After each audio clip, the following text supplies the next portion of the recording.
So what is the ultimate nature of reality? I mean, it's the kind of massive, totally mind-bending question that has literally kept philosophers, scientists, and just regular thinkers awake at night for thousands of years. Have you ever, looked around at the world, the buildings, the trees, the people walking by, and wondered if there's some hidden, underlying fabric holding the whole shebang together? Like a single thread connecting absolutely everything you see? Well, thousands of years ago, ancient Indian philosophers were asking these exact same questions. And the crazy thing? The answer they arrived at is so profound, it literally still shakes the foundation of how we view ourselves today. Okay, let's just dive right in. Welcome to our explanaire on what is absolutely one of the most foundational concepts in all of Vedantic philosophy. Today we're going to explore what's known as the ladder of realization. We'll use it to unpack a famous dialogue from the Chandogya Upanishad, specifically chapter 6, section 8, verse 7. This text contains a phrase that pretty much changed Eastern philosophy forever, tat flamasi. But to really get what that means, we need to meet our two main characters first. Section 1. The Arrogant Student Returns. All right, so our story kicks off with a classic father-son dynamic. The father is this highly respected, incredibly wise sage named Uddalaka Aruni. His son, Shvetaketu, has just come back home after years of intense study. And honestly, Shvetaketu is strutting. He's totally full of himself, armed with straight A's, and just deeply conceited about his academic book knowledge. But his father takes one look at him and realizes a pretty harsh truth. Sure, Shvetaketu knows a ton of facts, but he completely lacks fundamental self-knowledge. He missed the ultimate truth. So the wise dad decides, okay, it's time to teach this kid a lesson he is never going to forget. To pull this off, Uddalaka uses this brilliant structure that we're calling the ladder of realization. He doesn't just, hand his son the answer on a silver platter. Instead, he builds his argument step by step to completely strip away Shvetaketu's illusions. He uses 3 specific pedagogical steps, starting with physical form, moving up to the concept of the ego, and finally bridging the gap to the unseen. Let's climb this ladder together. Section 2. Clay and Gold. True Essence. Step 1 on our ladder is all about everyday, tangible objects. Uddalaka asks his son to look at things right in front of him, stuff he can easily see and touch. He points out a clay pot and a piece of gold jewelry. Now, Uddalaka explains that the shape of the pot, or say the beautiful design of the necklace, are entirely temporary. They're just superficial realities. In Sanskrit, this concept is called nama-rupa, which basically translates to names and forms. The physical world is constantly shifting and changing its nama-rupa. I mean, think about it.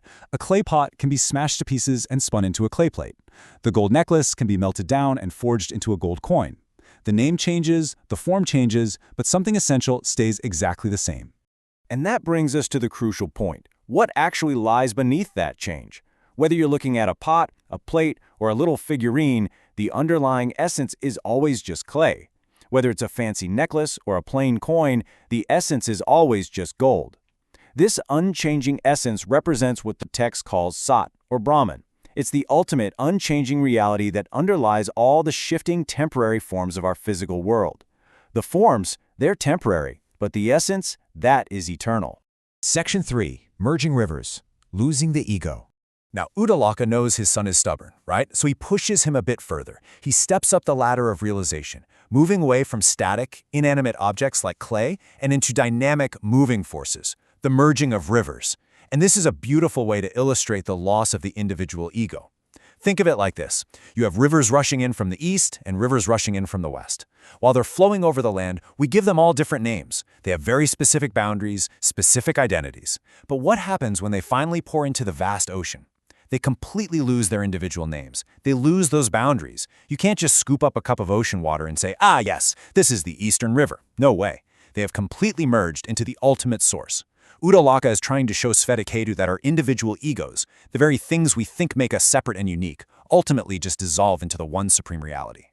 Now, if you're Shvetaketu in this moment, you're probably starting to sweat a little bit, but your academic brain is still fighting back, so you ask the logical question.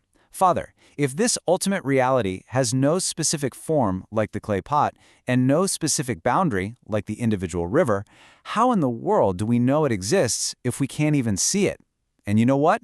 It's a perfectly natural skepticism.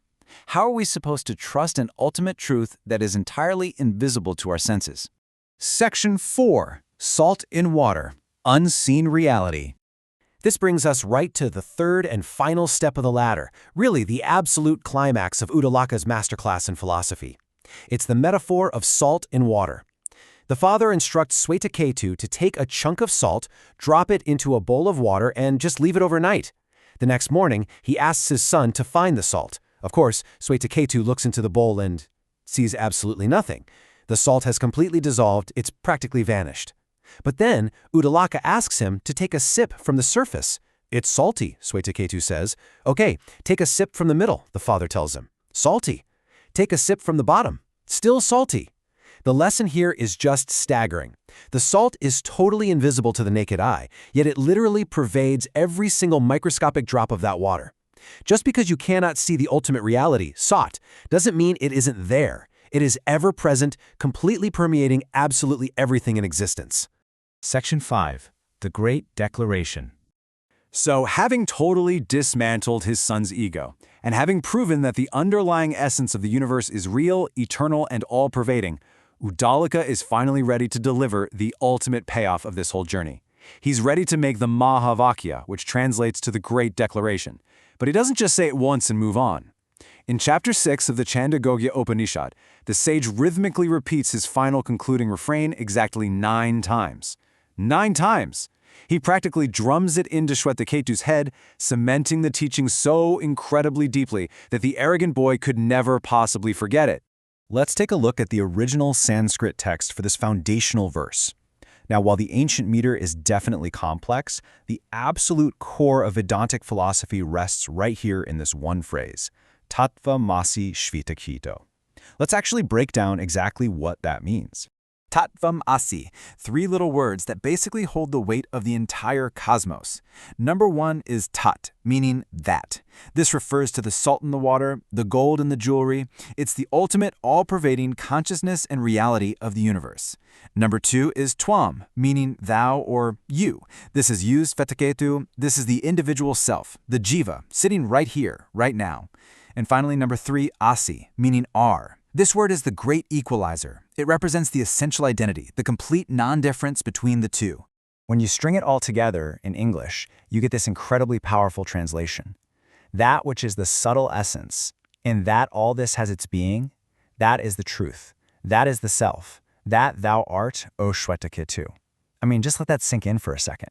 Uddalaka is looking his son dead in the eye and saying, the immense, invisible, eternal power that holds the entire universe together, that is exactly what you are made of. You aren't separate from the cosmos. You are the cosmos. You are that. Which leaves us with a pretty profound thought to end our explainer on today. We've climbed the ladder together. We've seen right through the illusions of temporary forms and individual egos. So I have to ask you, if the ultimate essence of the universe is entirely within you, if Tattvam Asi is actually true, how does that change the way you see yourself today? Seriously, think about that the next time you look in the mirror. Thanks so much for exploring this with us, and we'll see you next time.